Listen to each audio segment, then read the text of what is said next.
اذن للذین یقاتلون بانہم ظلموا، جو لوگ ظلم زیادتی کرنے والے ہیں آپ کو ان کے خلاف اب عملی قدم اٹھانے کی اجازت ہے۔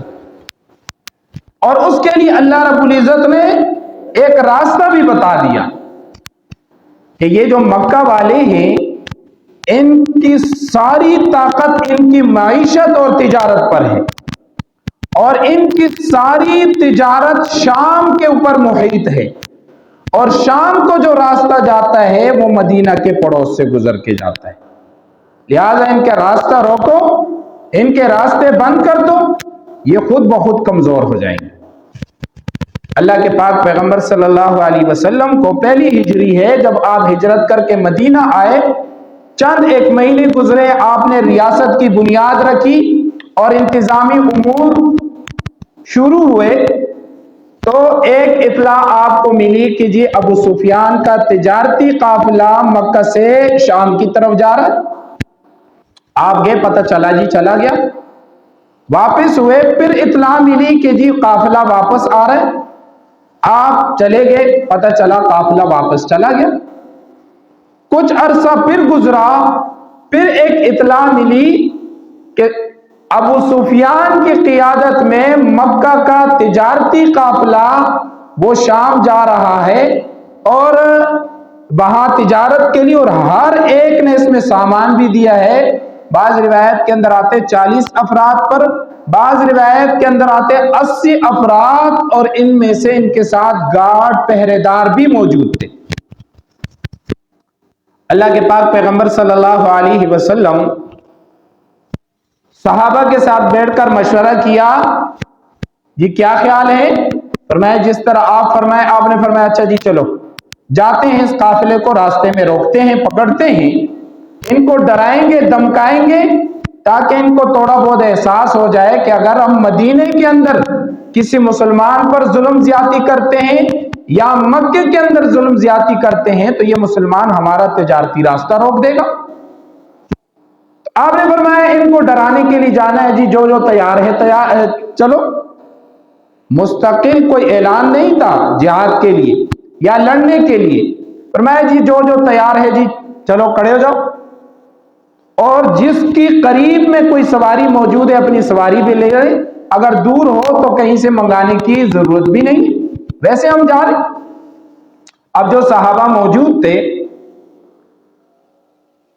315 صحابہ یا کم و بیش، انہوں نے کہا جی بالکل ہم تیار ہیں، 2 گھوڑے، 8 تلواریں، 6 زرے اور 70 اونٹ، یہ میدان جہاد کا ہتھیار تھا صحابہ کا، یہ اٹھایا، اور آپ صلی اللہ علیہ وسلم نے باری مقرر فرما دی کہ جو کہ سفر ہے تک جائیں گے تو ایک ایک اونٹ 3 آدمیوں پر تقسیم کر دیں، کہ 3 آدمی ایک اونٹ پر سواری کریں گے باری باری، ایک بیٹھے گا، جب اس کی باری پوری ہو جائے گی وہ نیچے اترے گا، دوسرا تک کر وہ اوپر بیٹھے گا۔ اللہ کے پاک پیغمبر صلی اللہ علیہ وسلم کے ساتھ حضرت ابو لبابہ اور حضرت علی رضی اللہ تعالیٰ عنہ ساتھی مقرر ہوئے۔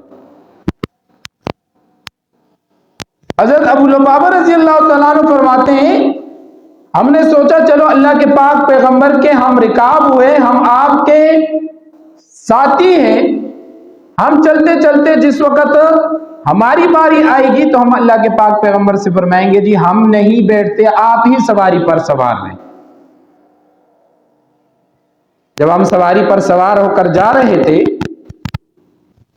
تو اللہ کے پاک پیغمبر صلی اللہ علیہ وسلم کی جب باری پوری ہوئی، آپ اترے تو ہم نے کہا اللہ کے پاک پیغمبر ہم نہیں بیٹھتے، آپ ہی سوار رہے، آپ ہی بیٹھے رہے۔ اللہ کے پاک پیغمبر صلی اللہ علیہ وسلم نے فرمایا نہیں، جب تمہاری باری آئی تم بیٹھو گے، میری باری آئے گی تو میں بیٹھوں۔ اب ایسا عظیم الشان لیڈر اور رہنما ہو تو کون اس کے لیے جان قربان نہیں کرے۔ یہاں سے آپ صلی اللہ علیہ وسلم چند افراد 315 کے افراد پر مشتمل قافلہ نکلا کہ ابو سفیان کے تجارتی قافلے کو ہم ڈرائیں گے۔ کچھ فاصلے پر چلے گئے آپ صلی اللہ علیہ وسلم کی صاحبزادی حضرت عثمان غنی رضی اللہ تعالیٰ عنہ کی زوجہ بیوی حضرت رقیہ رضی اللہ تعالیٰ عنہ گھر پر بیمار تھی. آپ صلی اللہ علیہ وسلم نے حضرت عثمان رضی اللہ تعالیٰ عنہ کو اور حضرت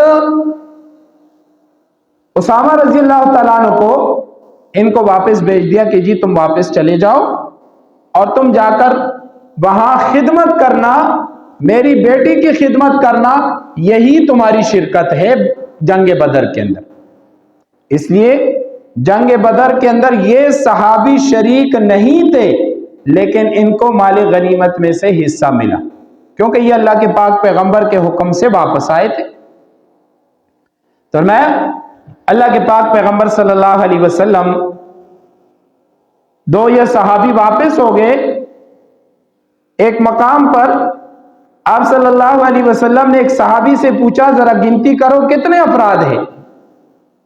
جب گنتی کی تو فرمایا اللہ کے پاک پیغمبر صلی اللہ علیہ وسلم 313 افراد ہیں. آپ صلی اللہ علیہ وسلم نے فرمایا انشاءاللہ اللہ ہمیں فتح نصیب فرمائیں گے، اس لیے کہ جب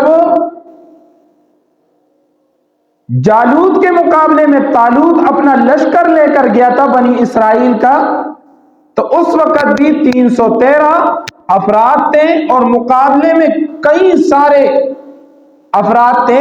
اللہ نے فرمایا کم من فئۃ قلیلۃ غلبت فئۃ کثیرۃ باذن اللہ. کئی مواقع پر اللہ نے ایسا کیا کہ بہت توڑوں کو بہت ساروں پر غلبہ عطا فرمائے. تو آپ صلی اللہ علیہ وسلم نے نیک فالی مراد لی کہ انشاءاللہ ہم توڑے ہیں لیکن اللہ غلبہ عطا فرمائے. اللہ کے پاک پیغمبر صحابہ کو لے کر نکلے. پتہ چلا جب کچھ فاصلے پر چلے گئے تو پتہ چلا کہ جی ابو سفیان کا لشکر جو ہے وہ دوسری طرف سے نکل گیا. اب معاملہ کیا تھا، جس طرح اللہ کے پاک پیغمبر نے کچھ افراد کی ڈیوٹیاں لگائی تھی کہ جی معلومات کرو قریش کا قافلہ کب آئے گا، کس وقت گزرے گا. ابو سفیان اور ان کو بھی پہلے سے پتا تھا کہ جی مسلمان ہمارے در پہ ہیں، انہوں نے بھی اپنی جاسوس آگے پیچھے بھیجے تھے. جب یہ شام سے قافلہ واپس لے کر قریب قریب کے علاقوں میں پہنچا تو اس نے بھی دائیں بائیں جاسوس بھیج دی کہ جی معلومات کرو. اب جب وہ معلومات کرنے کے لیے آئے تو ابو سفیان کا قافلہ ایک کنویں کے قریب پہنچا. کنویں کے قریب پہنچ کر وہاں دائیں بائیں دیکھا. بعض روایت کے اندر آتے وہاں کوئی لڑکیاں ملی، ان سے معلومات کی، یا ویسے ہی وہاں پر اونٹ کی مینگنیاں دیکھی، ان کو لیا. ان کو جب توڑا تو ان کے اندر سے گٹھلیاں نکل آئی. فوراً کا مکہ مدینہ والے تو یہاں پہنچ چکے ہیں، اور اس گٹھلی سے پہچان لی کہ یہ جو گٹھلی ہے یہ مدینہ کی کھجوروں کی گٹھلی. پتہ چلا مدینہ کے قافلے والے مسلمان یہاں پر پہنچے ہوئے ہیں. فوراً راستہ بدل لیا. اب اسے پتہ تو چل گیا مسلمانوں کا لشکر یہی آس پاس ہے. اس نے دوسرا راستہ اختیار کیا اور ایک قاصد یا اپنا ایک جاسوس زمزم بن عمر الغفاری آتا ہے، اس کو کچھ پیسے دیے، 50 دینار دیے اور کہا جا کر فوراً مکہ کے اندر اطلاع کر دو کہ جی تمہارا قافلہ لوٹ چکا ہے، مسلمانوں نے اس کو لوٹ لیا. حالانکہ لوٹا تو نہیں تھا لیکن قریب تھا کہ لوٹ جائے. فوراً جا کر اطلاع کر دو. اس وقت اور اس زمانے کے رواج کے مطابق جب کوئی خطرناک بات ہوتی تو قاصد جس علاقے میں پہنچتا وہاں کے لوگوں کو اطلاع کرتا تو بڑی عجیب غریب ہیئت کے ساتھ جاتا، چیختا چلاتا ہوا.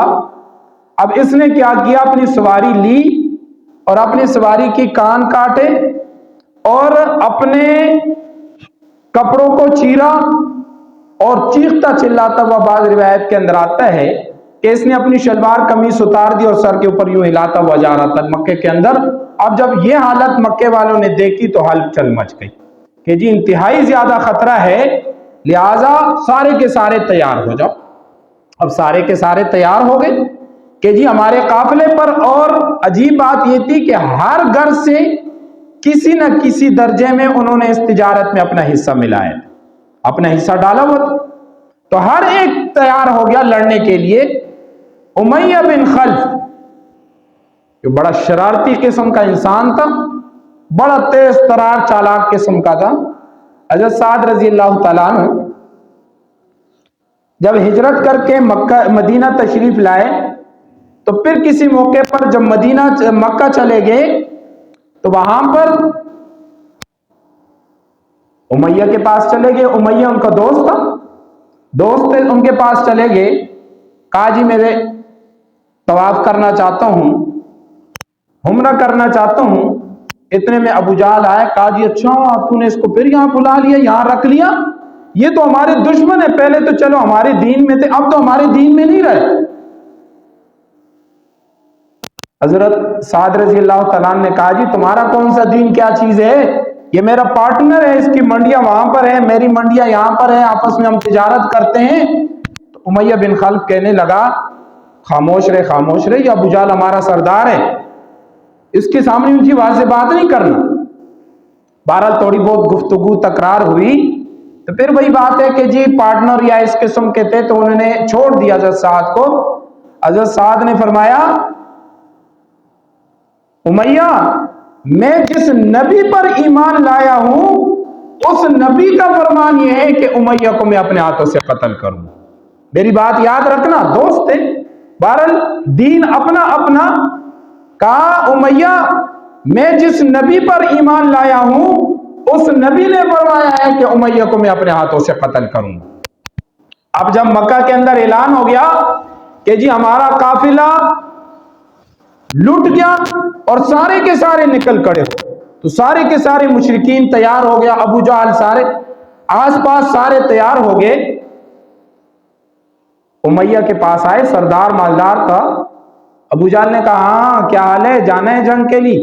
کہا نہ میں بیمار ہوں، میرے پیٹ میں درد ہے، آپ کو جتنی چیزیں چاہیے پیسے جو چیزیں میں دے دوں گا، آپ چلے جانا۔ نہ تو بڑی عجیب بات ہے، کیسے پیٹ میں درد ہے، آپ کو تو جانا پڑے گا، آپ رہنما ہے، لیڈر ہے، آپ پیچھے چھپیں گے تو اور کیا کریں گے، آپ کو جانا پڑے گا، شاباش جلدی کر۔ کہا نہیں جی دیکھیں میری حالات خراب ہیں، میں بیمار بھی ہوں، یہ بھی، آپ کو جو چیز چاہیے میں وہ دے دیتا ہوں، جتنا مال جو سواری جو چاہیے لے جاؤ، بہرحال میں ذرا۔ ابو جہل نے کہا ابو جہل تھا بڑا حرامی قسم کا انسان جس کو کہتے ہیں، تو بڑا تیز ترار قسم، اس نے کہا اچھا ایسے میری بات سن، ہمارے ساتھ چلے جانا، پھر راستے سے بھاگ کر آ جا تاکہ یہاں سے لوگوں کو حوصلہ ملے۔ جو امیہ نے کہا اچھا جی یہ بات بھی ٹھیک ہے۔ وہاں سے قافلہ نکلا، چلتے چلتے جب راستے میں پہنچے، پڑاؤ ڈالا، رات گزاری۔ رات کو امیہ نے دائیں بائیں دیکھا، سارے سوئے ہوئے اٹھ گیا۔ ابو جہل تھا بڑا تیز ترار قسم، اس نے 5-6 کی ڈیوٹی لگا دی، بابا جی آج بھاگیں گے، اس کو بھاگنے نہیں دینا، ہو سکتا ہے رات کے کسی حصے میں یہ بھاگنے کے چکر میں یہ امیہ بھاگے گا، اس کو بھاگنے نہیں دینا۔ اب سارے سو گئے، امیہ اٹھا، دائیں بائیں دیکھے جی سارے سوئے ہوئے، سواری اپنے قریب میں باندھ کے رکھتا۔ اب جب سواری کی طرف اٹھا فوراً وہ 3-4 آدمی جن کی ڈیوٹی تھی وہ آئے، بابا جی خیر تو ہے، پیشاب آئے، پانی کی ضرورت ہے، مٹی کی ضرورت ہے؟ نہ جاؤ تو سو جاؤ، تمہیں کس نے کہا جی ضرورت ہے، میں تو ویسے ہی جاگ گیا، بس نیند نہیں آ رہی تھی۔ اچھا صحیح ہے کوئی معاملہ نہیں، اچھا جی ادھر سے نکل جائیں گے اگلے مقام۔ اگلی رات جب پھر آئی وہاں لیٹا، رات کے حصے میں پھر جاگا، پھر جب سواری کے قریب گیا تو پھر وہ پہنچ گیا، بابا جی خیر تو ہے، کدھر جا رہے ہیں آپ، خیریت تو ہے؟ ہاں مسئلہ تو نہیں ہے؟ نہیں کوئی مسئلہ نہیں ہے، جا کے لیٹ۔ وہ ابو جہل نے ادھر سے اس کو بھی بھڑکایا، ادھر سے اس کے پیچھے بندے بھی لگا دیے، بھاگنے نہ پائے بس۔ اور امیہ کیوں بھاگنا چاہتا تھا؟ جس وقت امیہ گھر سے نکلنے لگا اس وقت بیوی نے کہا تھا امیہ یاد ہے جب وہ سعد آیا تھا تمہارا دوست اور تمہیں گھر میں کہہ کر گیا تھا کہ میرے نبی نے فرمایا امیہ کو میں اپنے ہاتھ سے قتل کروں گا، امیہ اگر آج گیا تجھے پتہ ہے وہ نبی جھوٹ نہیں بولتا، تو آج مارا جائے گا۔ امیہ کو وہی ڈر لگا ہوا تھا کہ ہوگا تو ہوگا، لیکن بہرحال وہ کسی نہ کسی طرح دھکیل وکیل کر اس کو میدان تک پہنچا لے۔ یہاں اللہ کے پاک پیغمبر صلی اللہ علیہ وسلم صحابہ کے ساتھ تھے، قافلے کے پیچھے نکلے، پتہ چلا تو قافلہ آگے پیچھے نکل چکا ہے۔ ایک مقام پر آپ صلی اللہ علیہ وسلم نے پانی لیا، اس سے آگے گئے، ریت کا مقام تھا، وہاں پر آپ نے پڑاؤ ڈالا. روایت کے اندر آتا ہے اللہ کے پاک پیغمبر صلی اللہ علیہ وسلم نماز پڑھ رہے تھے. صحابہ دائیں بائیں گشت کرتے ہوئے 2 آدمیوں کو پکڑ کے لے آئے. ان کو مارنا کوٹنا شروع کر دیا. بتاؤ کہاں سے آئے, کون ہو؟ وہ کہتے جی ہم تو ابو جہل کے لشکر سے. ابو جہل کا لشکر کہاں سے آ گیا, جھوٹ بولتے ہو. ان کو مارتے مارتے مارتے وہ کہتے اچھا جی ہم ابو سفیان کے لشکر کے. پھر چھوڑ دیتے. پھر جب ان کو چھوڑتے وہ ذرا پرمطمئن ہو جاتے, تو چاہے اس دور کے جیسے بھی تھے جھوٹ نہیں بولتے تھے. پھر جب پرامن ہوتے وہ پھر پوچھتے ہاں کہاں سے آئے؟ جی ہم تو ابو جہل کے لشکر میں. وہ پھر پکڑ کے مارتے, جھوٹ بولتے. پھر کہتے اچھا جی ابو سفیان کے لشکر کے ساتھ آئے. اچھا, پھر چھوڑ دیتے. اللہ کے پاک پیغمبر صلی اللہ علیہ وسلم نے نماز ختم فرمائی. فرمایا صحابہ جب وہ سچ بولتا ہے تو تم اسے چھوڑتے نہیں ہو, جب وہ جھوٹ بولتا ہے تو تم اسے چھوڑ دیتے. فرمایا اللہ کے پاک پیغمبر جھوٹ تو بول رہے ہیں, یہاں ابو سفیان کا لشکر ہے, ابو جہل کہاں سے آگے؟ اللہ کے پاک پیغمبر صلی اللہ علیہ وسلم نے فرمایا ہاں ابو جہل اپنے لشکر کے ساتھ پہنچ چکا ہے. انہوں نے ابو جہل کو اطلاع کی اور ابو جہل اپنے لشکر کے ساتھ پہنچ چکا ہے, یہی قریب پر ہے. اللہ نے مجھے وحی کے ذریعے سے بتا دی. اللہ کے پاک پیغمبر نے صحابہ کو جمع فرمایا. صحابہ ایک ابو سفیان کا لشکر, ایک ابو جہل کا لشکر ہے. ہم لڑنے کے لیے نہیں آئے, نہ لڑنے کے غرض سے آئے. ہمارے پاس صرف 70 اونٹ, 8 تلواریں, 2 گھوڑے موجود, 6 زرے ہمارے پاس موجود ہیں. ہم جہاد کی تیاری سے, لڑنے کی تیاری سے نہیں آئے. آؤ بیٹھ کر مشورہ کرو, مشورہ دو. اگر دل چاہے تو ہم جا کر لڑ لیں گے, اگر دل نہ چاہے تو ہم واپس چلے جائیں گے. فرمایا بعض حضرات نے مشورہ دیا لڑنے کے لیے نہیں آئے, واپس چلے جاتے ہیں. بعض صحابہ نے فرمایا نہیں اللہ کے پاک پیغمبر ہم لڑنا چاہتے ہیں, ہم ان لوگوں میں سے نہیں. حضرت مقداد رضی اللہ تعالیٰ عنہ کھڑے ہو کر کہنے لگے اللہ کے پاک پیغمبر ہم ان لوگوں میں سے نہیں ہیں جنہوں نے اپنے نبی سے کہا تھا فَذْهَبْ أَنْتَ وَرَبُّكَ فَقَاتِلَا إِنَّا هُنَا قَاعِدُونَ. حضرت موسیٰ علیہ نبینا علیہ السلام کے قوم کے لیے جب حکم آیا جا کر فلاں مقام پر لڑنا ہے, اللہ کے پاک پیغمبر موسیٰ نے فرمایا میرے لوگوں, میرے امتیوں آؤ لڑنا ہے. جب لڑنے کے لیے نکلتے جب پیچھے فوج اور امتی ڈرنے لگے تو کہنے لگے یا موسیٰ فَذْهَبْ أَنْتَ وَرَبُّكَ, موسیٰ تو جا تیرا رب جا, تم دونوں لڑو, ہم تو یہاں بیٹھ کر صرف کھانے والے لوگ ہیں, لڑنے والے ہم نہیں ہیں. حضرت مقداد رضی اللہ تعالیٰ عنہ کہنے لگے اللہ کے پاک پیغمبر آپ ہمیں حکم کریں, ہم وہ لوگ نہیں جو اپنے نبی سے یوں کہے آپ جا کر لڑیں, ہم یہاں بیٹھیں گے. اللہ کے پاک پیغمبر ہم تو وہ لوگ ہیں ہم یوں کہیں گے اللہ کے پاک پیغمبر آپ یہاں بیٹھ جائیں, آپ ہماری رہنمائی کریں, ہماری تربیت کریں, میدانوں میں جان کے نذرانے پیش کرنا ہم صحابہ کا کام. فرمایا اللہ کے پاک پیغمبر آپ حکم کریں. اللہ کے پاک پیغمبر نے صحابہ کو بلایا, مشورہ کیا. فرمایا کیا خیال ہے؟ اللہ کے پاک پیغمبر نے فرمایا اللہ نے 2 گروپ ہمارے سامنے لا کر کھڑے کر دیے, ایک ابو سفیان کا لشکر ہے, ایک ابو جہل کا لشکر ہے, دونوں موجود ہیں, ہمیں لڑنا ہے, کس کے ساتھ لڑیں گے؟ صحابہ نے فرمایا اللہ کے پاک پیغمبر ابو جہل سے لڑیں گے. اللہ کے پاک پیغمبر بعض صحابہ نے فرمایا نہیں ابو سفیان کے لشکر سے لڑیں گے, ان کے پاس ہتھیار بھی نہیں, کوئی اسلحہ بھی نہیں, بڑی آسانی سے جنگ ہو جائے گی. صحابہ نے فرمایا بعض نے نہیں ابو جہل کے ساتھ لڑیں گے. اللہ کے پاک پیغمبر نے فرمایا اچھا, اللہ نے وحی نازل کر دیے, اللہ دونوں لشکروں میں سے کسی ایک لشکر پر ہمیں غلبہ عطا فرمائیں گے. صحابہ نے کہا اللہ کے پاک پیغمبر جب اللہ نے پتہ ہماری مقدر میں لکھ دی، پھر تو ابو جہل کے ساتھ لڑیں گے، پھر اسی کو قتل کریں گے، اسی کو ماریں گے۔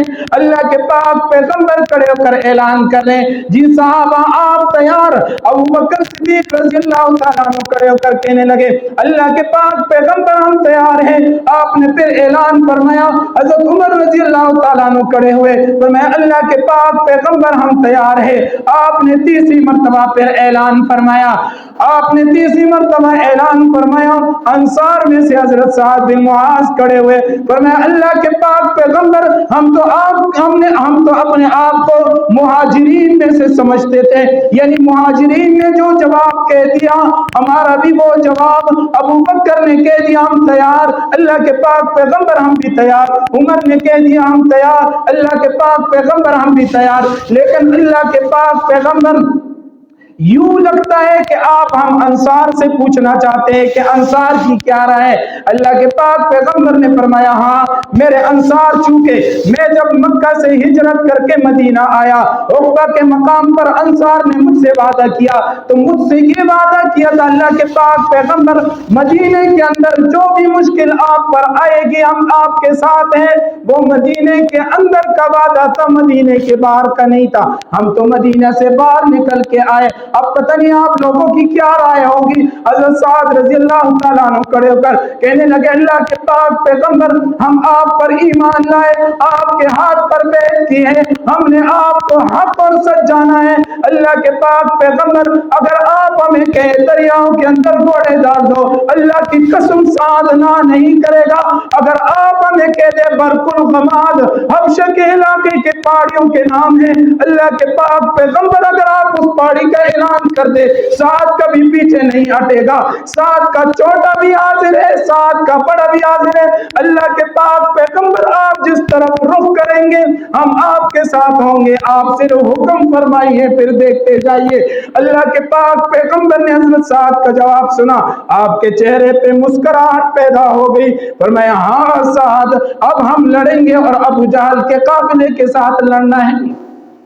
ابو جہل کا قافلہ بھی پہنچ چکا، اللہ کے پاک پیغمبر بھی میدان کے اندر پہنچ چکے، صحابہ پریشانی کے عالم کے اندر، جس مقام پر صحابہ ٹھہرے وہاں پر ریت ہے، ریت کے اندر بھاگنا مشکل ہے، ریت کے اندر لڑنا مشکل ہے۔ جس طرف مشرکین آ کر ٹھہرے وہاں پر مٹی سخت تھی اور مٹیالی زمین تھی، وہاں سے لڑنا آسان، صحابہ پریشان۔ آپ نے فرمایا میرے صحابہ پریشان ہونے کی بات نہیں، انشاءاللہ اللہ ہماری مدد فرمائے گا۔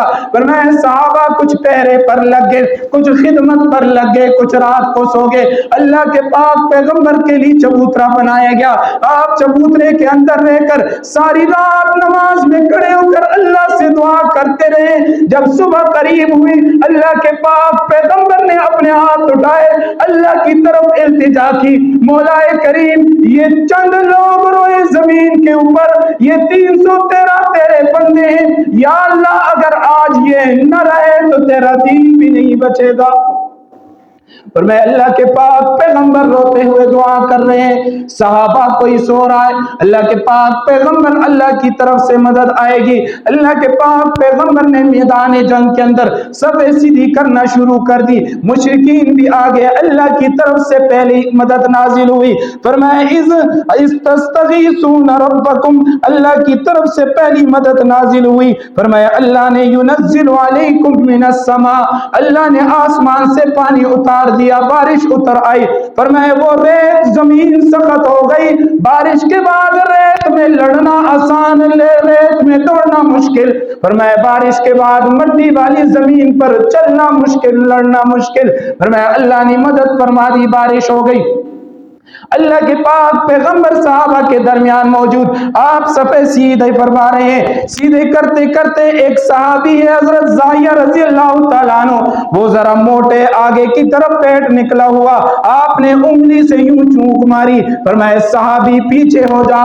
صحابی فوراً اللہ کے پاک پیغمبر کی طرف دیکھتا ہے، فرمایا اللہ کے پاک پیغمبر آپ نے انگلی مار دی، پیٹ میں تکلیف ہو گئی، میرا دل کرتا ہے آپ سے بدلہ لوں گا۔ اللہ کے پاک پیغمبر دیکھ کر حیران ہو گئے، میرے صحابی کو ہو کیا گیا؟ پر میں اللہ کے پاک پیغمبر آپ نے جو انگلی ماری درد ہوا بدلہ لوں گا۔ اللہ کے پاک پیغمبر نے فرمایا ہاں میرے صحابی آ جا بدلہ لے۔ فرمایا اللہ کے پاک پیغمبر میری قمیص نہیں تھی، آپ نے انگلی ماری، آپ کی قمیص ہے۔ اللہ کے پاک پیغمبر نے قمیص اوپر کر دی۔ اس صحابی نے فوراً آپ صلی اللہ علیہ وسلم کو اپنے پاؤں میں لیا اور اس آپ صلی اللہ علیہ وسلم کا جو حصہ سامنے آیا اسے چوما۔ چومنے کے بعد کہنے لگا اللہ کے پاک پیغمبر بدلہ لینے کا ارادہ نہیں تھا، اپنے ہونٹوں سے آپ کے جسم کو چھونے کا ارادہ تھا۔ اللہ کے پاک پیغمبر ہو سکتا ہے اس جہاد کے بعد، اس میدان کے بعد، اس لڑائی کے بعد میں نہ رہوں، اس لیے خواہش تھی، یہ چاہت تھی کہ اللہ کے پاک پیغمبر کے جسم کا بوسہ لے لوں۔ فرمایا جب میدان جنگ ختم ہوئی، جنگ کا اختتام ہوا، اللہ کے پاک پیغمبر نے فرمایا صحابی رسول جنہوں نے میدان جنگ سے پہلے جس کے ساتھ یہ معاملہ پیش آیا تھا کہا ہے، فرمایا اللہ کے پاک پیغمبر 6 مہاجرین شہید ہو چکے ہیں، 8 انصار شہید ہو چکے ہیں، 14 افراد غزوہ بدر میں صحابہ کے شہید ہو گئے، جن میں یہ صحابی رسول بھی موجود تھے۔ جب جنگ بدر سے واپسی ہوئی آپ نے فرمایا افعلوا ما شئتم، میرے صحابہ اللہ کو تمہارا جہاد اتنا پسند، اتنا پسند، اتنا پسند، تم اللہ کو اتنے پسند آگے، افعلوا ما شئتم، غزوہ بدر کے صحابہ آج کے بعد جو دل چاہے کرو، اللہ تم سے نہیں پوچھے گا۔ میں یہ وہ قیمتی صحابہ تھے جن کے بارے میں اللہ نے اعلان کر دیا آج کے بعد جو چاہے کرو، اللہ تم سے کوئی مطالبہ نہیں کرے۔ اس کا یہ مطلب نہیں ہے کہ صحابہ نے غلط کام شروع کرے، اس کے بعد بھی کسی صحابی سے کوئی غلط کام نہیں ہوا۔ اللہ کے پاک پیغمبر صلی اللہ تعالی علیہ وسلم بدر کے مقام پر موجود، مشرکین بھی سامنے سے آگے، کفار بھی سامنے سے آگے، بڑی عجیب جنگ تھی اسلام کی، سب سے عظیم الشان جنگ تھی اسلام کی۔ 313 صحابہ، لیکن ایسے صحابہ نہیں تھے بیٹا یہاں کھڑا ہے تو والد سامنے کھڑا ہے، چچا یہاں موجود ہے تو سامنے طرف بھتیجا ہے، یہاں بھائی موجود تو سامنے بھائی موجود، بڑی عجیب سی کیفیت تھی۔ حضرت علی یہاں کھڑے ہیں تو حضرت عباس سامنے طرف سے کھڑے ہیں، مد مقابل ہے، قریب سامنے کھڑے ہیں تو بھائی یہاں پر کھڑے ہیں، حضرت عبیدہ یہاں کھڑے ہیں تو حذیفہ سامنے کھڑے ہیں، عتبہ سامنے کھڑے، فرمایا رشتہ داریاں سامنے آمنے سامنے آ گئی۔ اللہ کے پاک پیغمبر نے فرما دیا آج کے دن پتہ چلے گا کون کتنی قربانی دے سکتا ہے۔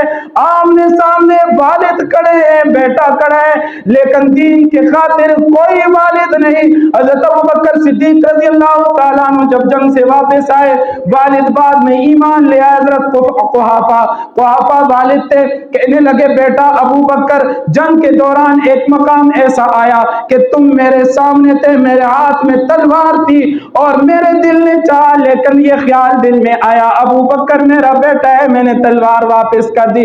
ابوبکر نے فرمایا واللہ اللہ کی قسم ابا جان اگر میدان کے اندر تیری گردن میرے سامنے ہوتی ابوبکر کبھی تلوار نہ روکتا، تیری گردن اتارتے۔ دین کے خاطر رشتہ داریاں نہیں کام آتی، رشتہ دار کے عکسوں فلاں کے عکسوں، جو کچھ کوئی کہتا ہے 100 دفعہ کہے، پر اللہ کے نبی کے حکم میں کوئی آنچ نہ آئے، اللہ کے حکم میں کوئی آنچ نہ آئے۔ کیا کہیں گے رشتہ دار، کب تک کہیں گے؟ مرنے تک؟ مرنے کے بعد جو ہمیشہ کی زندگی ہے اس کا کیا کریں گے؟ قوم کیا کہے گی، برادری کیا کہے گی، یہ کیا کہے گا، وہ کیا کہے گا؟